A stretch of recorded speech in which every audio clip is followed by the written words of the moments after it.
Some words don't bruise until later. They land with a laugh on them. Neat as a napkin folded wrong. And you carry on pouring coffee because people are watching. Then, when the door finally closes and the dishwasher hushes to a hum, the words lift their sleeves like they mean to work. And you find the ache they promised you. I have lived long enough to know that the small jobs are the ones that keep a place honest. Floors don't stay clean because of speeches. They stay clean because somebody bent and wrung the mop tight and started at the far corner. Working toward the door. If you want to know who loves a family, look for the person who knows where the vinegar is. My name is Maeve O'Connell. I am 57, a widow of 6 years, and the owner and only full-time employee of Maple and Mop, which is a grand name for a small cleaning service with 3 regular office clients. 6 apartments I turn over between tenants. And a rotation of one-time jobs that appear the way dust does, quiet and uninvited. I live in the Gage Park end of Hamilton, in the ground-floor apartment of a red brick house that sighs when the trucks from the steelworks pull through at 4 in the morning. There is a cat who doesn't like to be told what she feels. A kettle that understands its purpose. And a hook by the door where I hang a ring of keys that would confuse a locksmith. I keep my books in a black zippered binder, invoices, receipts, HST returns printed and hole punched as if paper could learn manners. When I am tired, I open that binder and look at the neat rows of numbers until my breathing agrees to behave. I married young and learned the language of steady work the way you learn a hymn, by ear and with your hands. My husband, Eamon, wired office buildings until his back asked for mercy he could not afford to give. He died on a Wednesday that had promised nothing dramatic. We had a funeral on a Monday and I went back to scrubbing baseboards on Wednesday because grief doesn't pay a hydro bill. Our son, Liam, is 31 now. A licensed electrician with palms like sincerity. He lives in a downtown condo with his wife, Tessa, who is 30 and runs a lifestyle channel online. She is prettier than most problems and knows the names of the plants the rest of us call the one that survives near a window. When I say I don't dislike her, I mean I have chosen not to add that flavor to my food. Dislike is a seasoning with no vitamins in it. My days begin at 5:10. I put on the kettle and the radio because I like to hear a human voice that doesn't require me to answer. I make a list for the day on the back of yesterday's invoice. I write rags, even if I am certain I packed them because writing is remembering with proof. I keep a tote that weighs more than a secret, spray bottles labeled in my own tidy hand. Vinegar, dish soap, degreaser, glass cleaner, baking soda in a repurposed peanut butter jar, 2 brushes, 1 spatula for that mysterious ridge where the stove pretends it doesn't know about food, and a roll of painter's tape because it forgives mistakes. I keep gloves because hands give you away if you don't keep them new. I keep a small notebook where I log start times and finish times, if you don't write it down. The day collapses into mood and then you have no defense when someone says, "Wasn't it easier than you're making it sound?" On the 1st of every month I set aside an hour to file my HST.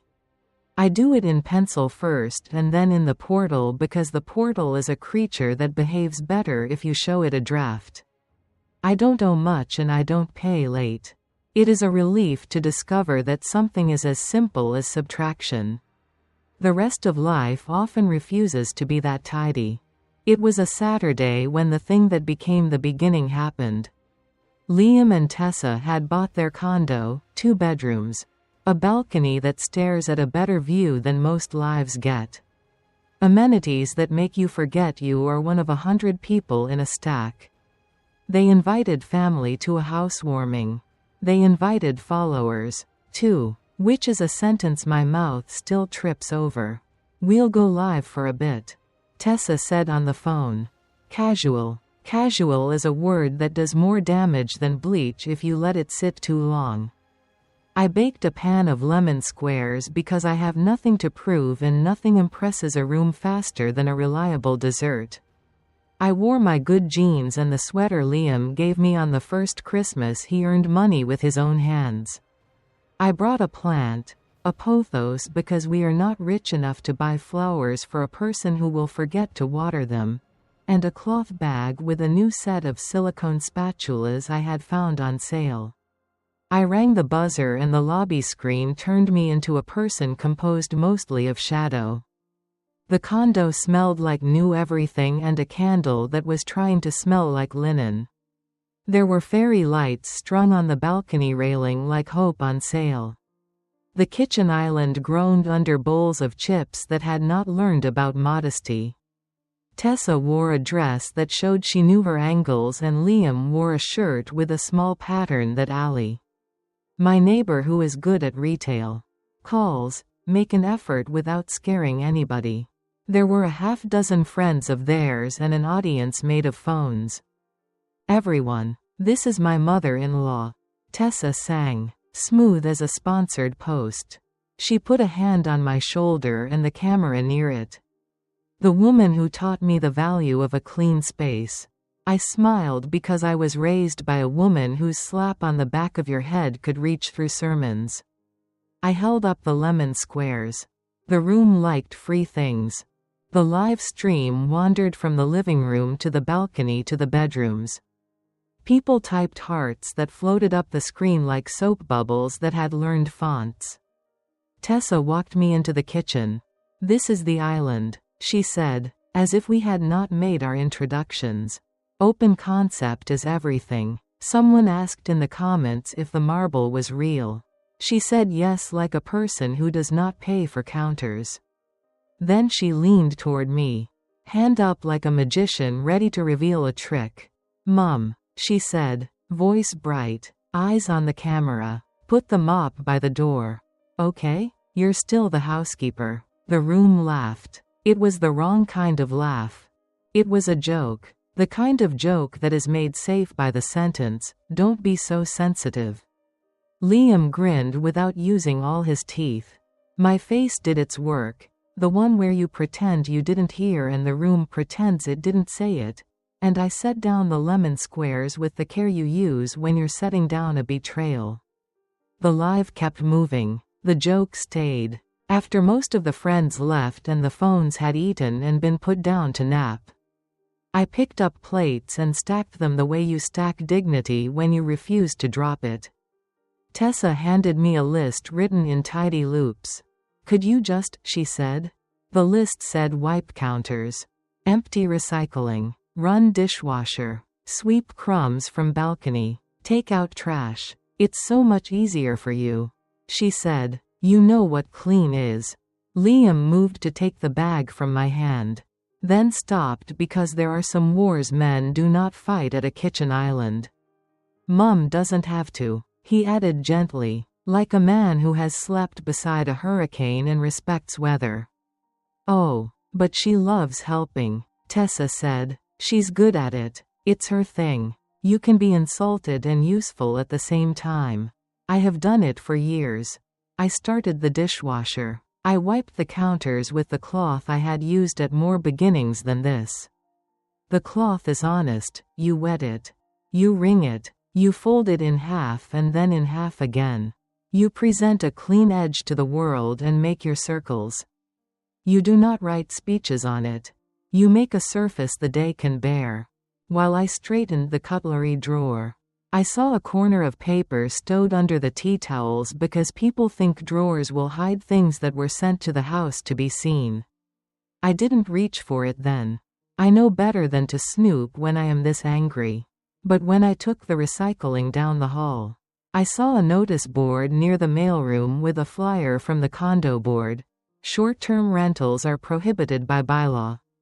Violations subject to fines. There was a QR code. I do not do QR codes.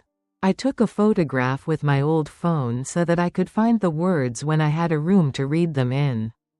On my last trip past the hallway table, I saw the envelope stowed under the tea towels again. This time I picked it up because I have cleaned enough drawers to spot a bill that wants a witness. The letterhead wore the condo corporation number. Notice of violation. It read, in words careful as a librarian. It said there had been complaints about noise and traffic in and out of the unit. A suggestion of short-term rental activity. And a requirement to desist or face fines. It asked for a reply. Someone had underlined, reply, twice. Which is how you can tell a building manager has already had their patience tested. Tessa's name glared from the top line. Liam's name sat beside it like a man trying to be polite in a fight he didn't start. Later, when I carried a bag to the garbage chute, I noticed a small new metal plate on the condo door jamb, a smart lock that is smart only in name. I knew the model. I had wiped one like it in a downtown Airbnb that had more stains than the internet promised. I noticed the cameras, little orbs that promise safety and deliver arguments. Before I left, I washed my hands at their sink. Counting to 20 because I teach my body to be busy when my mind is trying to narrate. On the edge of the sink lay a credit card receipt with my name on it. I looked at it because you do when your name is staring. It was for a set of photography lights and a collapsible backdrop. Shipped to their address. Charged to the supplementary card I had added for emergencies when Liam started his apprenticeship and mistook luck for permanence. I tucked the receipt back where I found it and put my hands deep into my pockets where I keep the part of myself that doesn't cause scenes. I hugged them both before I left. Liam smelled like detergent and sincerity. Tessa's cheek had that expensive smoothness you buy with creams that will be embarrassed on your counter later. Your lemon squares, she said, were a hit. They always are, I said. Not enough of a liar to pretend I don't know. The night air was the temperature of a truth you don't want to bend around. I walked to the bus stop and counted the streetlights between me and home. Because counting is the cheapest therapy. On the bus, a young man dragged a suitcase that had belonged to someone with taste. I found myself wanting to help him lift it onto the rack and then realized I was tired of carrying what isn't mine. At home, I turned on the lamp that makes the living room look like a thing a person meant. I made tea I did not deserve at that hour and drank it anyway. I pulled the black binder from the shelf and opened to the HST page because numbers give you something to do while your feelings creak around looking for chairs. Then I made a second, smaller stack, the supplementary card statement. With charges I had not blessed. A printout from my bank's portal that showed the date. The vendor. The shipping address, a page labeled facts. Not feelings written at the top like a friend. I wrote in a slow hand so the letters would behave and not slip into my temper. Photographic lights. Collapsible backdrop. Smart lock. A ring camera. A cleaning bundle. That was a joke. Fluffy cloths that move dust from place to place and call it victory. If you have never wrung a cotton rag under cold water in February, you might believe a cleaning bundle is a thing money buys. It isn't. It's a person. I slept badly. People tell you to pray. I do. But my prayers were spreadsheets that night.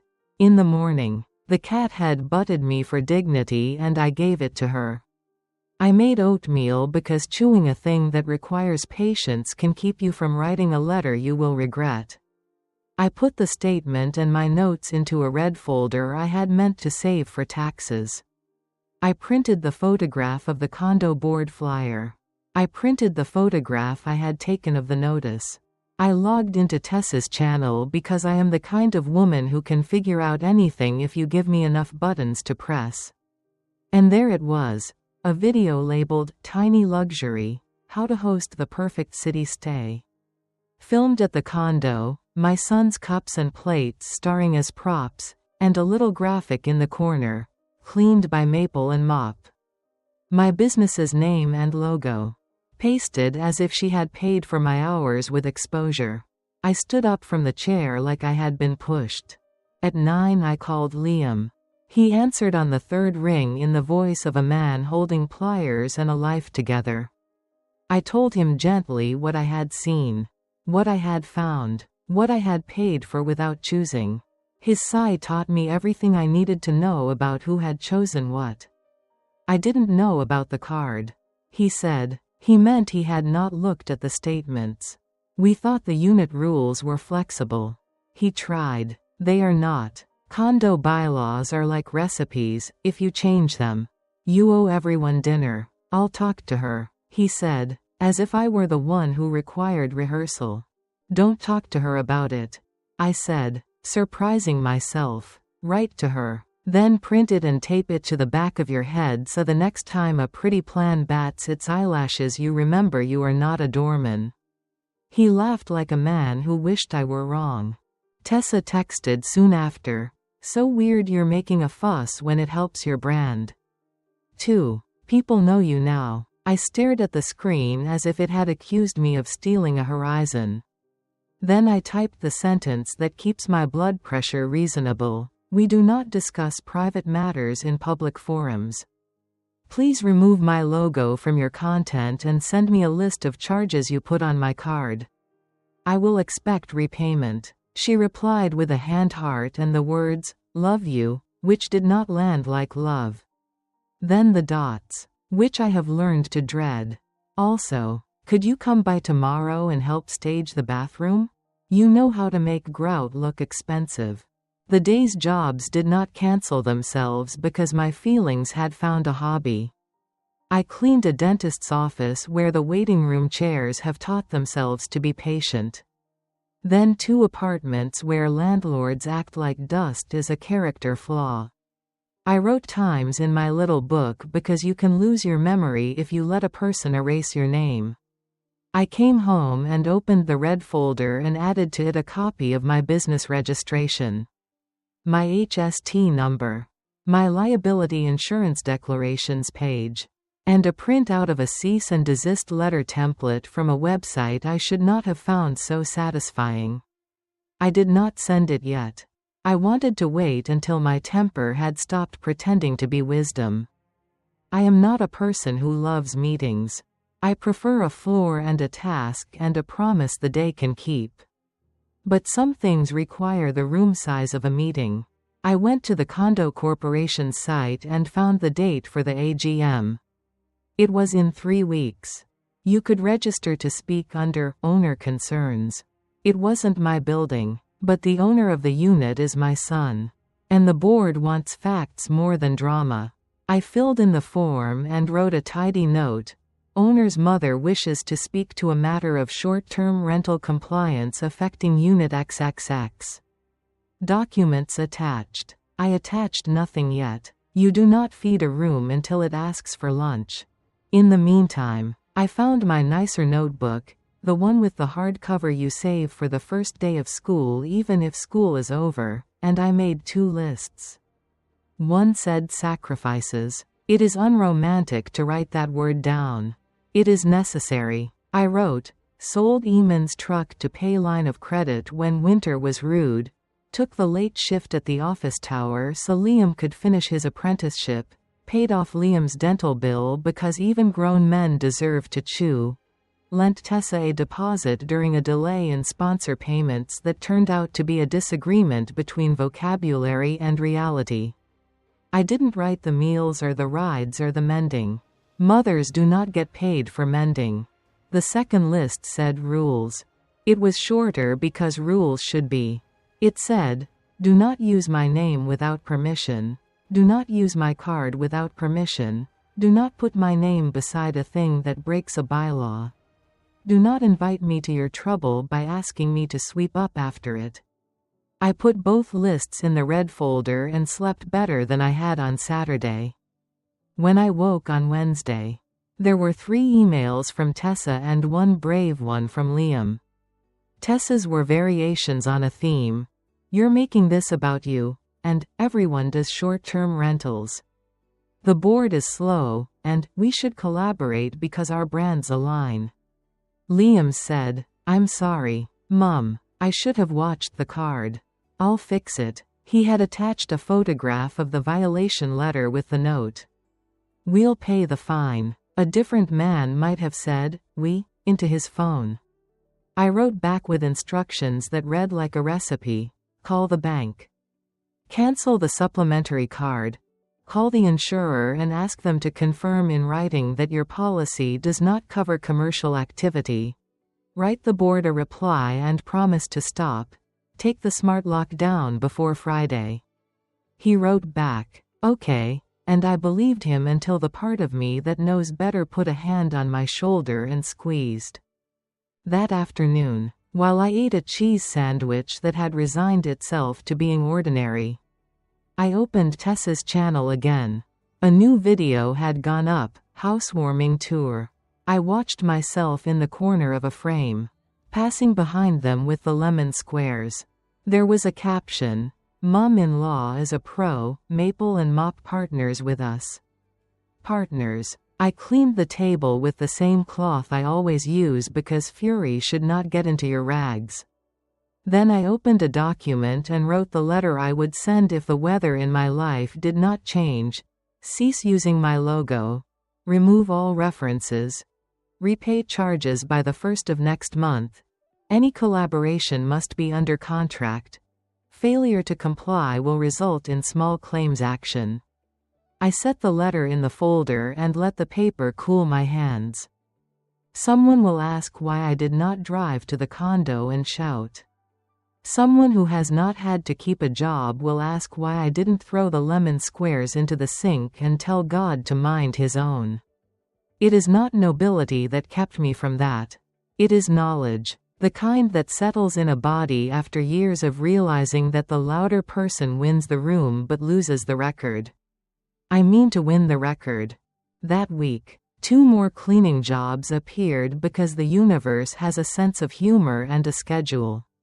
In one office, a man in a suit that had brought its own opinions asked me what I thought of the election. I told him I think vacuuming under the boardroom table reveals what men are really like. He laughed like he had not been asked to check under a single rug in his life. I wrote the time I started and finished and resisted the urge to write what I charge for tolerating questions with no answers. At the sandwich shop on the corner, the woman with the piercings gave me an extra pickle because she is the kind of young woman who knows a worn face when she sees one. I ate it on the curb and let the brine remind me what sharpness is for. On Friday, Liam called. He had taken down the smart lock. The board had written back acknowledging his reply and promising to consider the matter at the next meeting. He had asked the insurer for a letter. He had cancelled the card.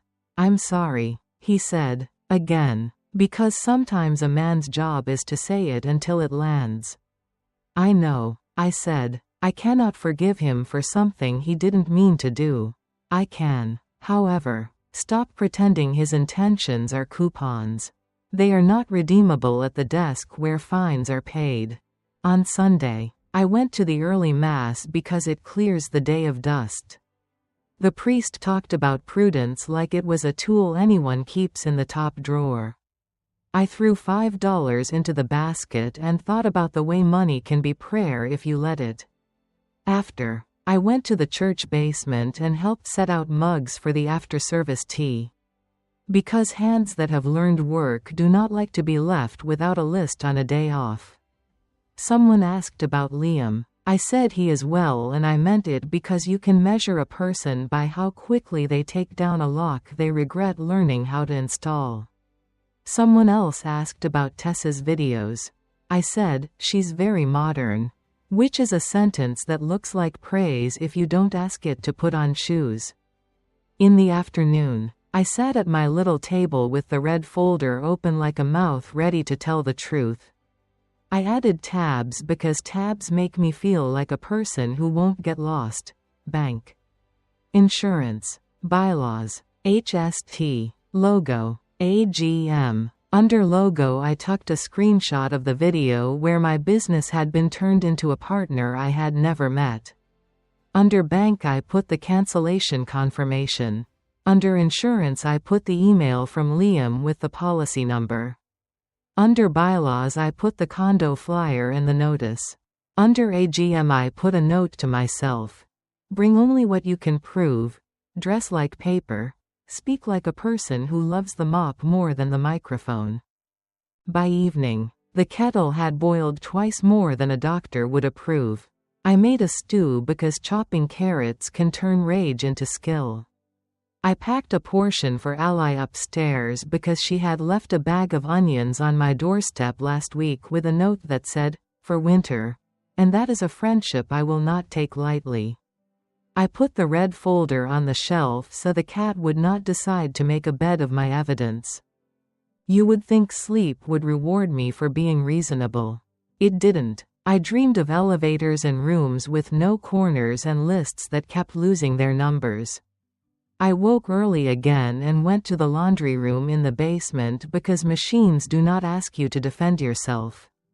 I folded towels into thirds and then half again and stacked them like I knew what would be asked of them.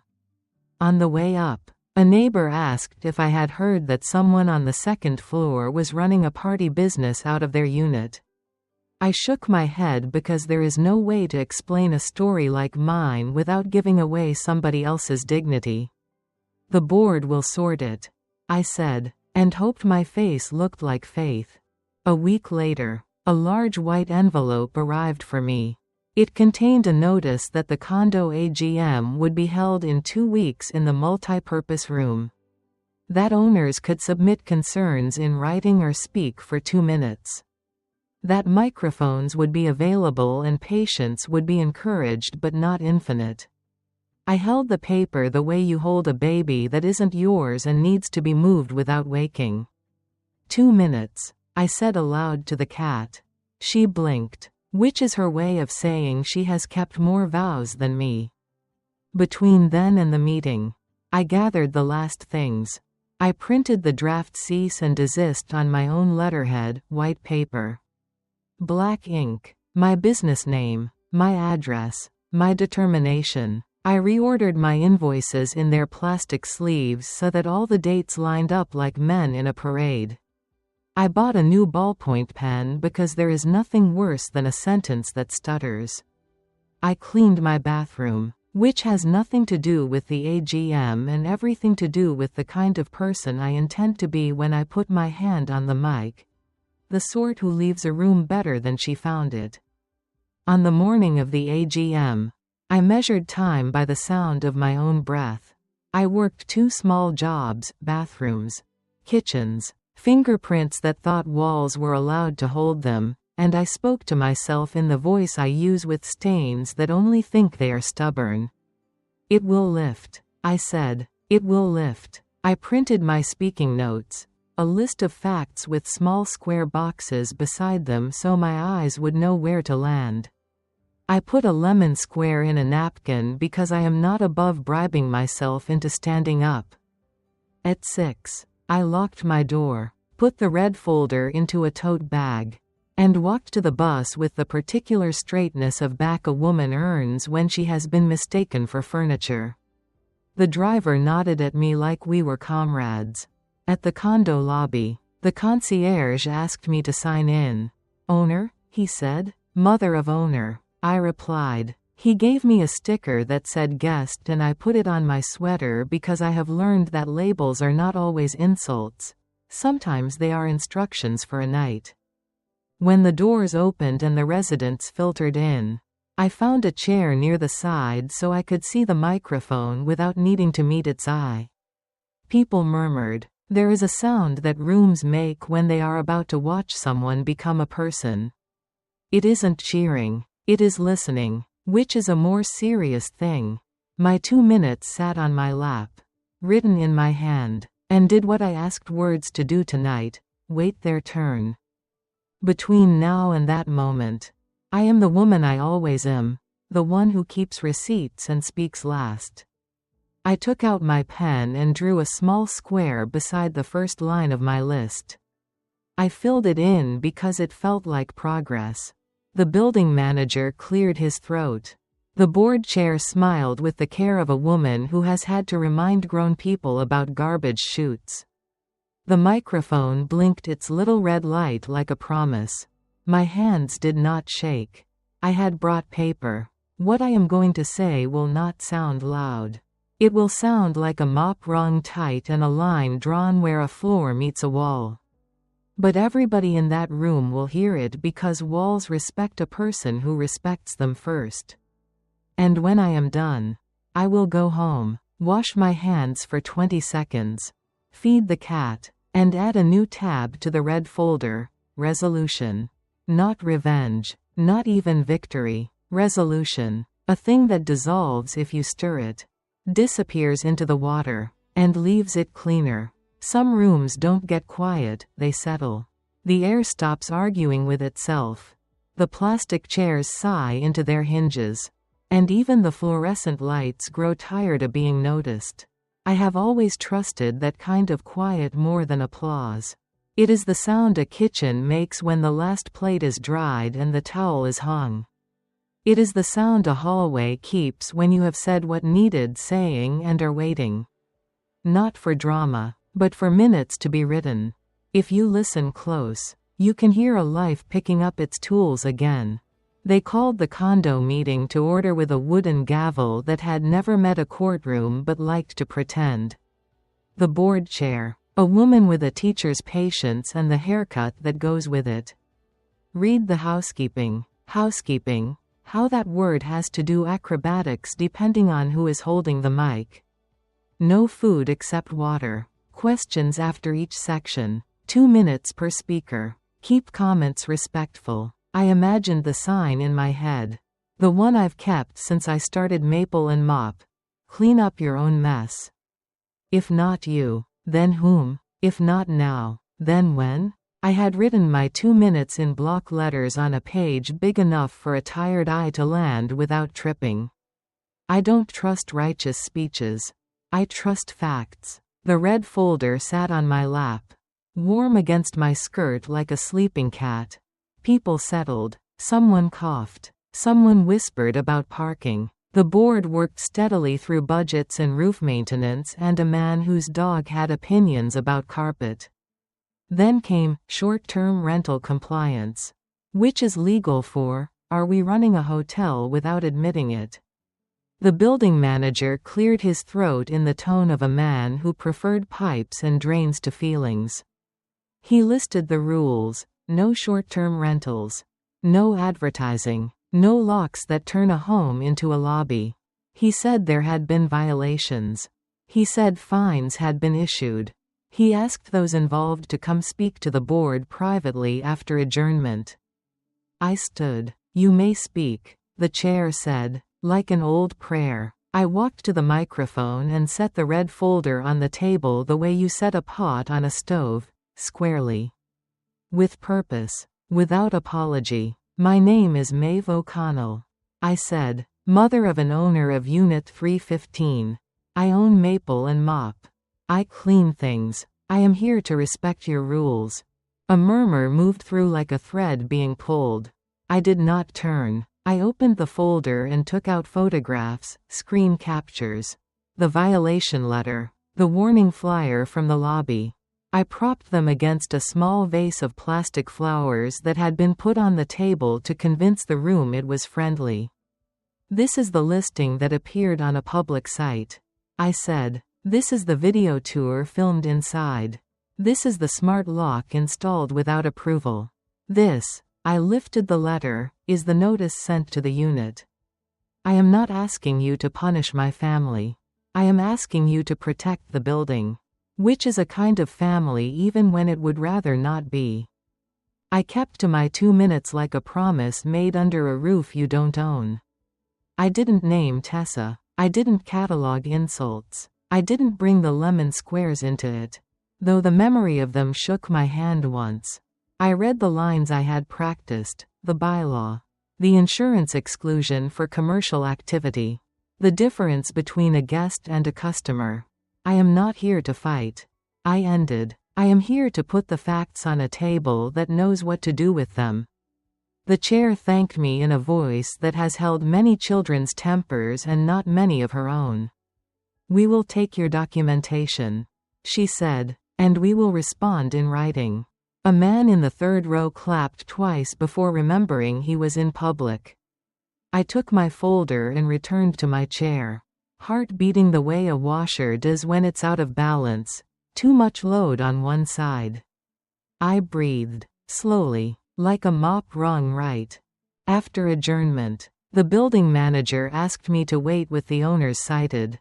Liam stood near the back, hands in his pockets, which is how men carry shame when they don't want it to show on their faces. Tessa arrived late, angles sharp, hair winning every argument. Marco, the friend who always knows someone, hovered, ready to make connections out of consequences. I nodded to Liam. I nodded past Tessa because she would turn a nod into a negotiation. The board invited us into a smaller room with walls the color of careful.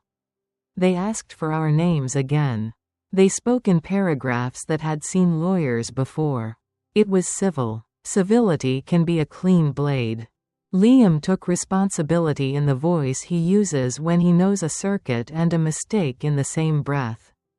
I installed the lock. I took it down. I answered your letter. We'll pay the fine. Tessa began with, "We thought," and moved quickly to, "Other buildings allow it," and ended, as I suspected, with, "We're not hurting anyone, this is how young people survive." The chair did not blink, which is a skill I have not mastered. "I sympathize," she said, "and I enforce." She explained the fine schedule. The requirement to remove all unauthorized devices. The audit of guest logs. The prohibition of filming without permission. Then she said, almost kindly, "We are not your content. We are your neighbors." When we left, Liam walked me to the sidewalk and looked everywhere except at me. "I'll handle it," he said, which has become the prayer of a generation who mean well and have married better hair than judgment. "I know," I said, and I did. He hugged me. That one-armed thing men do to make sure a day doesn't get away without proof. Tessa passed without meeting my eye. The word housekeeper hanging in the air like a smell that refuses to wash out. I did not chase her with a speech. I am done cleaning up with my mouth. On the bus home I thought about the kind of revenge people prefer. They want slaps. They want scenes. They want someone to cry into a front camera and call it growth. I have a different vocabulary. My words are receipts, policies, signatures, and letters with tracking numbers. By the time the bus hit my corner, I had a list of errands that would change more than any viral apology. Monday morning, first thing, I went to the bank. Official letters in Canada still smell like toner and relief. The manager knows me by the rhythm of my requests. 2 signatures on any transfer over 500, I said, and alerts on all e-transfers. No supplementary cards. Please put it in writing. She printed, signed, stamped, slid the paper across with a smile changed by the work it had done. "Tape it to a wall," she said. "That's where policies belong." I slipped it into the red folder under bank and felt my spine correct itself. From there I walked to a small law office above a sandwich shop where the parsley always overperforms. The lawyer I like is young enough to be my daughter and old enough to be uninterested in nonsense. I asked for 2 letters, a cease and desist for unauthorized use of my logo and business name, and a demand for repayment of charges made on my card, with a schedule that presumed decency but prepared for forgetfulness. We drafted the words together in the language that keeps rooms civil. No insults. No speculation. Just facts dressed in their cleanest shirts. "We can file in small claims if kindness fails," she said, tucking copies into a thin envelope that made me remember how much trouble fits on very little paper. I stopped at my insurance broker next. The waiting room magazines believed in cabins and sunsets. The broker printed an endorsement in 15 minutes. My policy covers what I actually do. Not a single thing someone else wishes I did. No coverage for commercial filming or rentals. The sentence read. And then the line that makes stubborn people behave. Any depiction of insured premises in promotional media requires prior written consent. He underlined in blue. Words like this are boring on purpose. He said, boring keeps you fed. I emailed the condo board the letters I had gathered. I included the cancellation acknowledgement from the bank and the lawyer's cease and desist. I did not copy Tessa. She would see it when it stopped benefiting her to pretend she hadn't. I printed everything twice, one for the folder. One for a second folder that I would leave with Liam because sometimes love looks like a file someone else can't say they lost. I did not skip work.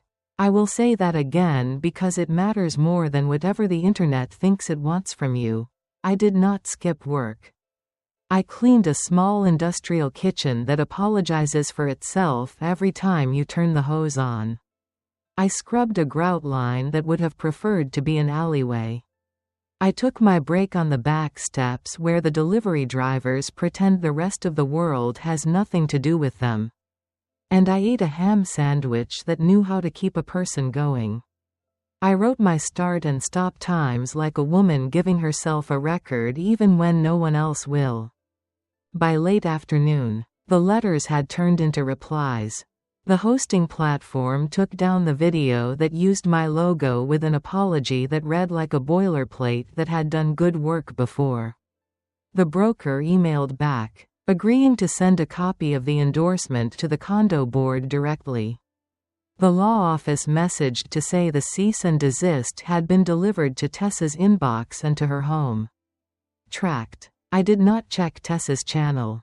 I am tired of being asked to stand in lines I did not join. People will say, and they do, that I must have nursed every slight into a grudge. That the word, housekeeper, had been waiting to grow teeth. I am not a woman who carries knives in her apron. I carry pens. I carry a small level. The kind you use to show a shelf what it owes a wall. On Tuesday I put that level on my life and watched the bubble shiver and settle. It is a steadiness you can feel in your jaw. In the middle of this, the church called. Sister Bernadette, who sounds like a kettle about to be useful, asked if I could help with the welcome table at a baby naming the following Sunday, the first grandchild in a family that mistakes volume for devotion. There will be a microphone, she warned. And a lot of relatives. I said yes. I said yes because there are moments when a family needs a woman with a binder more than they need another varnished toast. Also, and I admit this without embroidery, part of me knew that Tessa's sister was part of that family. There are rooms where secrets blow like dust. There are other rooms where they stick. I wanted a room with stick. Wednesday brought a message from Liam. I've set up a repayment. He wrote, simple as a mailed key. I'll send you the schedule. I'm sorry, Mum. It arrived with a copy of his email to the board promising compliance. And a photo of the smart lock lying on a table like a fish that had learned humility. Thank you, I wrote back. There are sentences you do not gild if you want them to continue to be true. Thursday. Tessa posted a video that did not use my name. A friend texted me a screenshot I didn't ask for. Some people can't stand to see others grow. They drag you back into their smallness. The caption said over footage of her lighting a candle with dramatic sincerity. I left my phone on the table and folded towels with the efficiency of a person who has decided what is. Once and for all, none of her business. Friday. The condo board sent their letter. It used the words "a room like that is built to carry." Violation confirmed. Fine assessed. Remove unauthorized devices. Further noncompliance will result in additional fines and legal remedies. They copied me because I had provided evidence. I slipped it into the red folder with the satisfaction of a mechanic hearing an engine return to itself. I poured tea that had earned the hot water. Saturday. I visited my accountant, a woman who looks like she could make a spreadsheet tell the truth even if it had promised its mother it wouldn't. We reviewed my HST filings. We added a new policy to my contracts page: no brand use without written consent. Payment in full for special event cleans at time of booking. Security deposit for keys and fobs. Put your policy where your mop is, she said, and grinned like a woman who enjoys a line well placed. I will not pretend my heart did not invent arguments and win them whenever it had a minute to itself. I practiced speeches I will not give, in which I am brilliant and Tessa looks appropriately small. They felt good and then they felt dirty. I put them down. I put on the kettle. I cleaned the bathroom because bathrooms do not lie. Sinks need wiping whether you were right or wrong that day. That night, I opened the red folder and added a new tab, will. This is the part of the story where someone will accuse me of being cruel. Let them. My will is mine to write. I made an appointment with the lawyer to update it. The house, such as it is a rental. There is nothing fancy there to fight over. The business is my name and habits, that is where the weight lives. I wrote out a letter of wishes in my own words so no one has to pretend later that I did not mean this. A small, unconditional bequest to Liam because decency costs less than revenge. Nothing to Tessa except the option to buy my mop and my cart at fair price if she ever becomes the kind of person who cleans without a camera. The rest to a small trust that requires maple and mop. If it outlives me, to keep setting aside a percentage for the church pantry and the winter coat drive and to hire women over 51st because the world forgets their hands. I wrote in the margin, love is not a wage. Do not pay people with guilt. Sunday came with the baby naming. The church hall smelled like coffee and steam tables. Both kinds of hospitality. The family arrived in a parade of hair and ambition. I set out name tags and watched the nervous motion of aunts who have learned to keep the room stitched. Tessa came in late. Breathing performance. And I met her eyes just long enough to tell her without words that the welcome table is Switzerland. She looked away the way a girl looks away when she realizes a woman has stopped trying to be her mirror. I was not asked to speak. That was a gift. But near the end, the MC, one of those men who thinks a mic is a way to avoid washing dishes, asked if the grandmothers would come up. Tessa pushed her mother, who was a good woman trapped in a noisy script, and then looked to me as if debating whether housekeepers can be kin. I stayed where I was. Sister Bernadette, bless her calculation, brought the mic to me instead, as if she'd read my list of rules taped inside my skull. Anything to add, Maeve? She asked, and held the mic the way a person holds a fragile teacup, prepared to take it back if you flinch. Only this, I said, and let my voice choose a speed that wouldn't break. A family is a place you keep clean. You don't do it to be seen. You do it so the people you love can put their feet down somewhere honest. People nodded because nodding is free.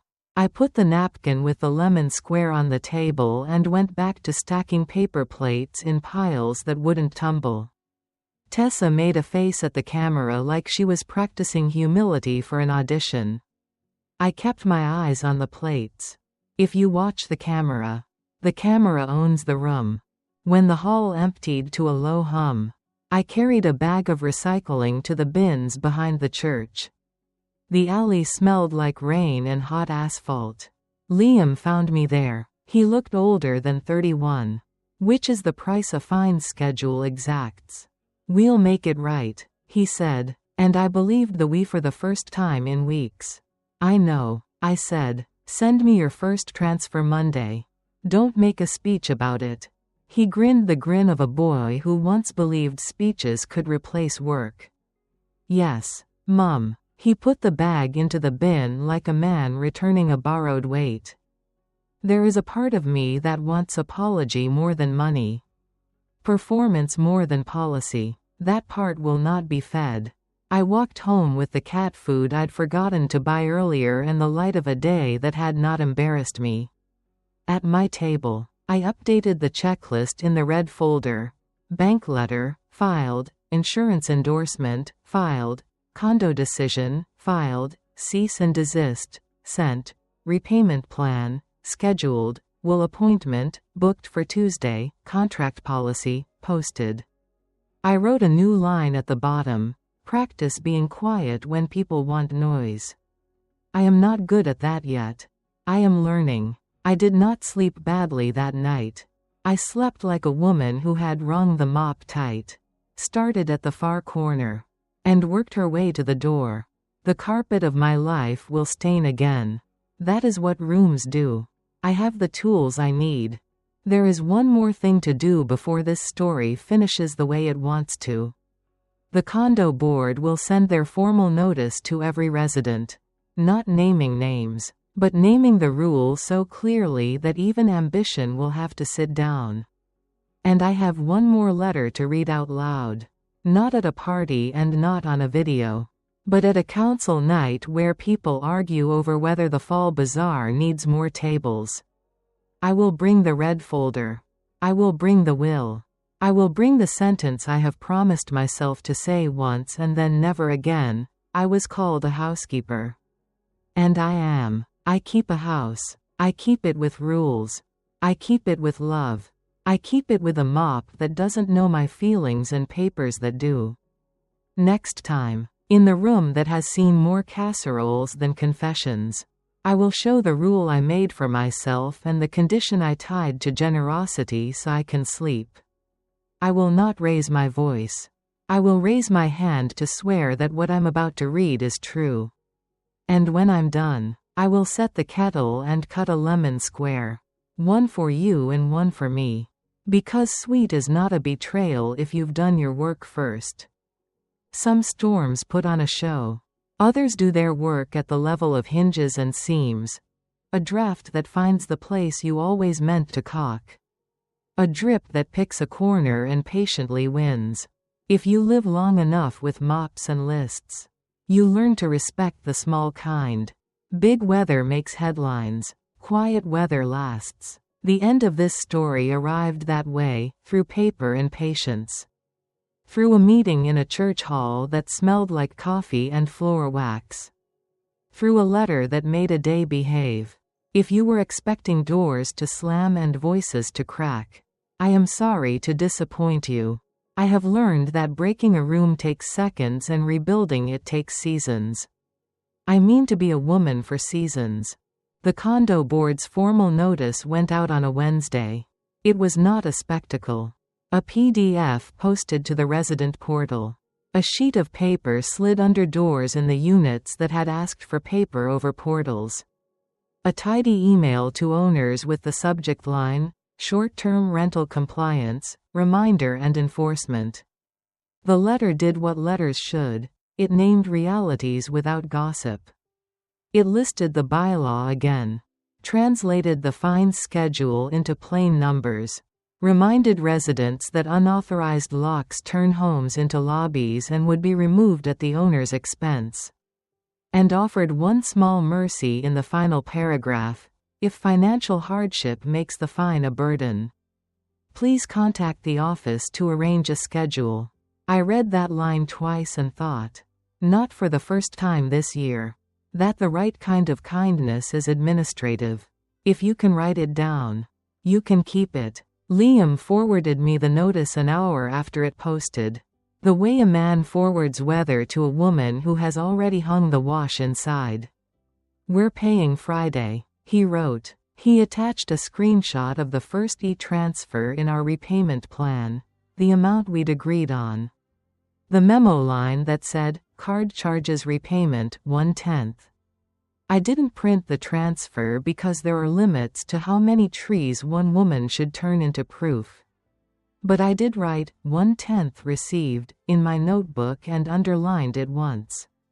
Out loud. In the empty kitchen. I said, "Good." It landed like a towel on a rack, one small, useful sound. Tessa did not forward anything. She posted a story with a candle again. She has turned matches into a genre, about embracing growth. A friend sent me a screenshot with an apology in the text. As if the image itself were a messy spill I'd be expected to wipe. I didn't reply. I stacked bowls. I wiped the counter with the good cloth. The one that deserves its retirement and keeps refusing to take it. I went to work. You cannot finish a story like this from a chair. You finish it the way you finish a floor, by starting at the far corner and moving steadily toward the door.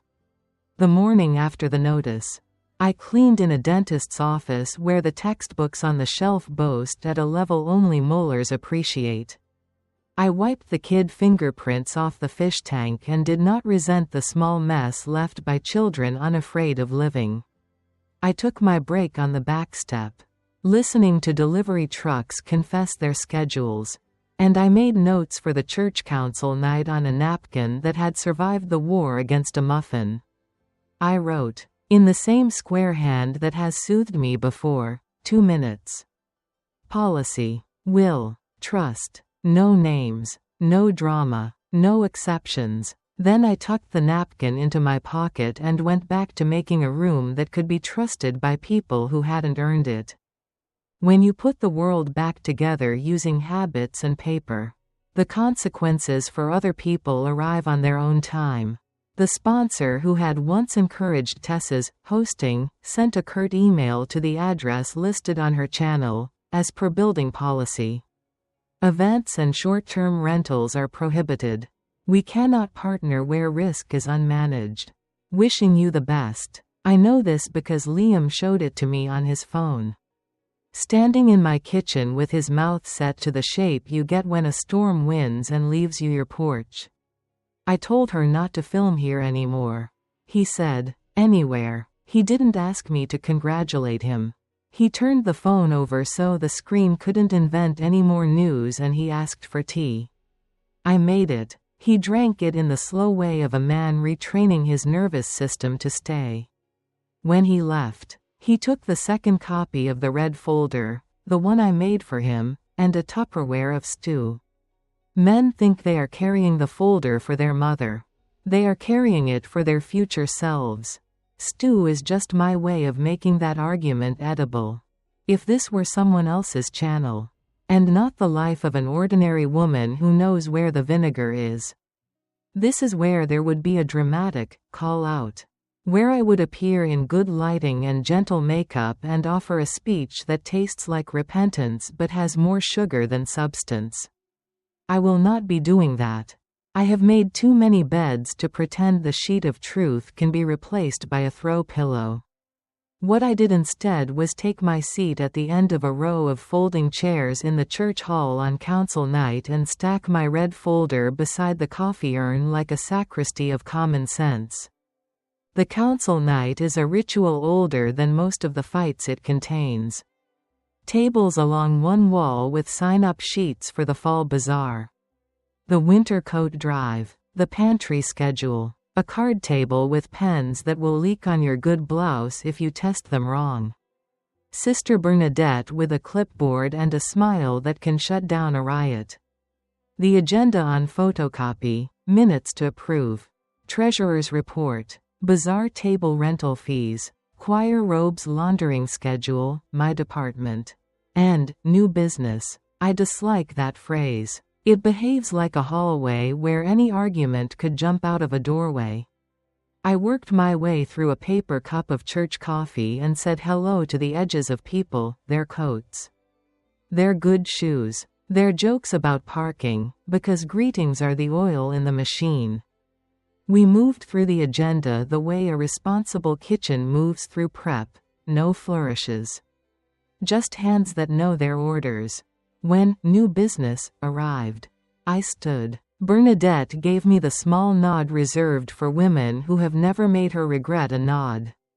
I carried the red folder up like a hymnal and set it on the table beside the microphone. I'll be brief, I said, because no good story ever got better by staying up past its bedtime.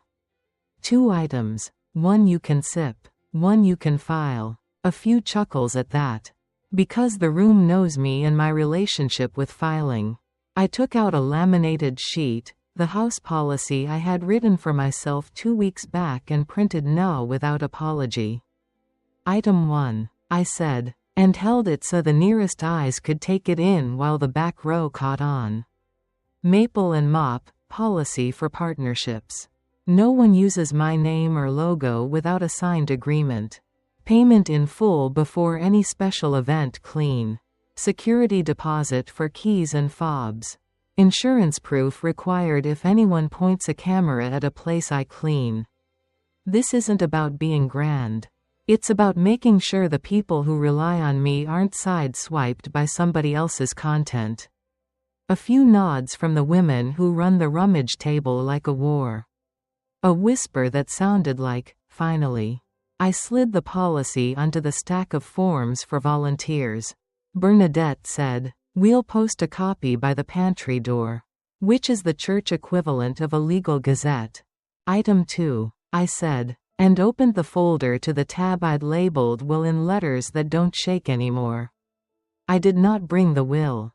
I brought a 1-page letter of wishes that sits behind it. Written in my own words and explained now out loud in a room where people keep one another honest by the simple habit of recognizing a sentence. I updated my will last week, I said, and waited for the rustle. It didn't come. People underestimate church halls. They know how to hold a silence with reverence. It's not a confession, I added. It's an announcement. Maple and Mop is small. It's me and a cart and a set of rules. But it serves more than me. I have formalized that by creating a tiny trust. If my business outlives me, it will continue to set aside a percentage of its earnings for this pantry and the coat drive. It will hire women over 50 first. Because the world forgets their hands.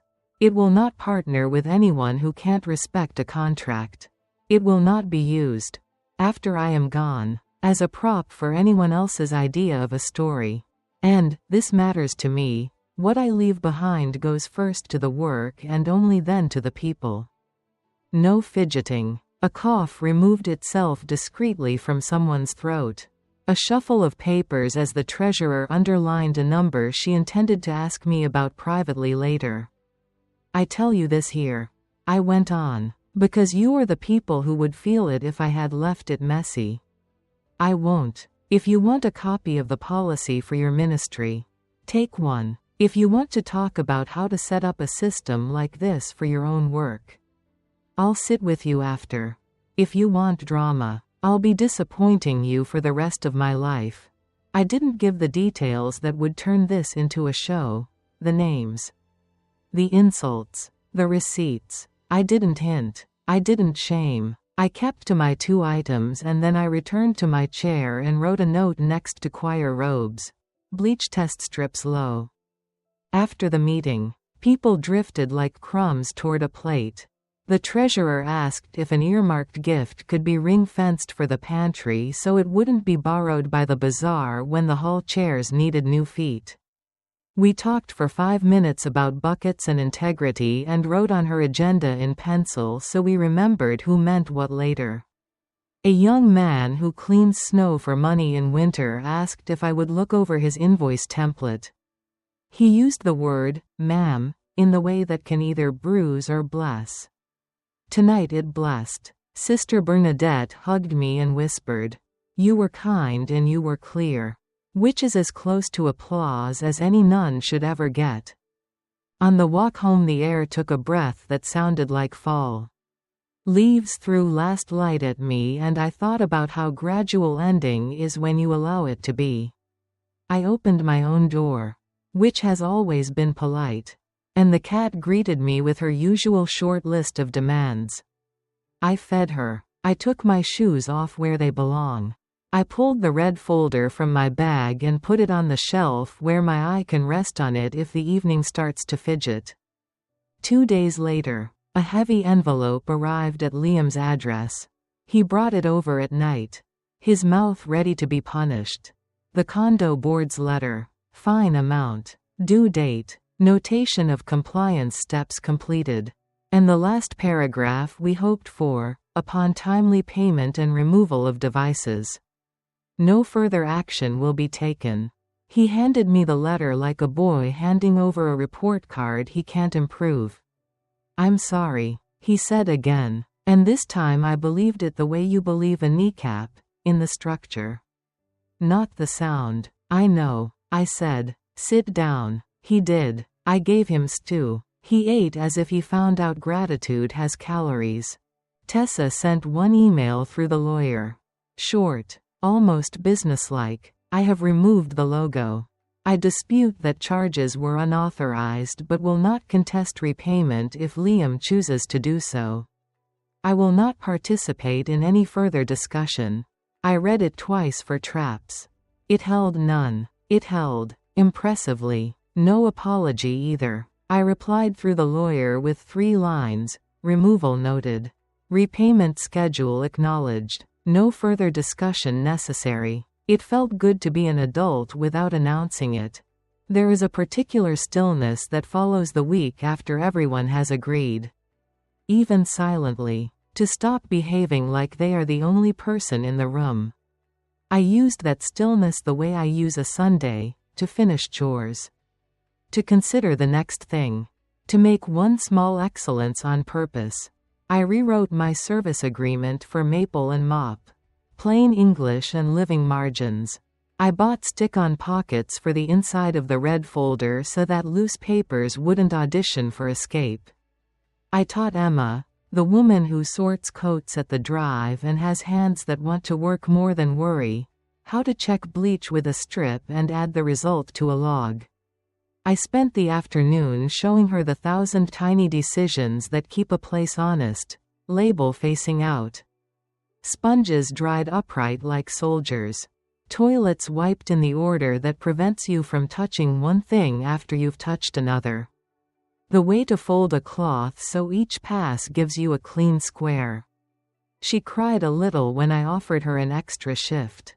No one sees us, she said. I do, I said. And the world does when it sits on a seat you wiped. What I want to put in this last chapter is not just the facts. Facts are the bones. Commentary is the muscle that lets the truth move. So here is what I think. After a life with more buckets than applause, people treat just a housekeeper as a category beneath notice because they have confused spotlight with importance. The person who invents a mess gets the story. The person who removes it gets sore wrists. But the wrist is where the pulse is. The pulse tells you you're alive. I do not need a camera to show me I am. I need a clean sink and a ledger that adds up and a laminated sheet by a door that lets a teenager say, no, without asking me to come to the front. Liam will be fine. He has learned that decency is dull and that dull keeps you out of court. He is paying without speeches. He took a second Saturday shift that smells of drywall dust and accomplishment. He texts me recipes he thinks I will approve of and I do. Loudly. Because a man who learns to cook his own food is already in possession of half the tools he needs to resist nonsense. Tessa will be fine in the way people are who confuse content with consent. She will aim her candle at another story and call it light. Maybe, if the world is kind, she will feel the pleasure of work that is not for show and prefer it. Maybe not. It is not my job to bridle anyone's ambition. It is my job to make sure it doesn't trample what belongs to me. As for me, I adjusted my rates quietly. I posted a polite note in the foyer of each office I clean. Please schedule your filming needs with management. No commercial filming permitted during service. The bosses nodded in relief. As if I had clipped a wire they were too nervous to touch. My logs are up to date. My bleach strips are in. The church pantry has a budget line that knows my handwriting. The policy sits by the door of the basement kitchen in a plastic sleeve, right beside the sign that reminds volunteers to wash their hands. If you look at it from the right angle, the two sheets look like they're holding hands. This ending doesn't have a bow. It has a binder clip. It holds. It holds when the day tries to pull something loose. It holds when an old grief taps the window because it's found a new shape it wants to wear. It holds when someone says, just, in front of the thing you are, and you have to remind yourself that adverbs are rarely your friend. I am a housekeeper. I keep a house. I keep my son's name off fines he did not make unavoidable. I keep my business out of other people's commercials. I keep the pantry stocked with coffee that makes mornings less rude for people who have done nothing to deserve a rude morning. I keep the rules. I keep them written. If there is a lesson in this, I hope it's not framed as revenge. Revenge assumes that the other person is paying attention. My experience is that they are usually busy. What I wanted was resolution. Not victory. Not humiliation. Resolution. The kind a chemist means, the dissolving of one thing into another so that both can move along. Paper dissolved drama this time.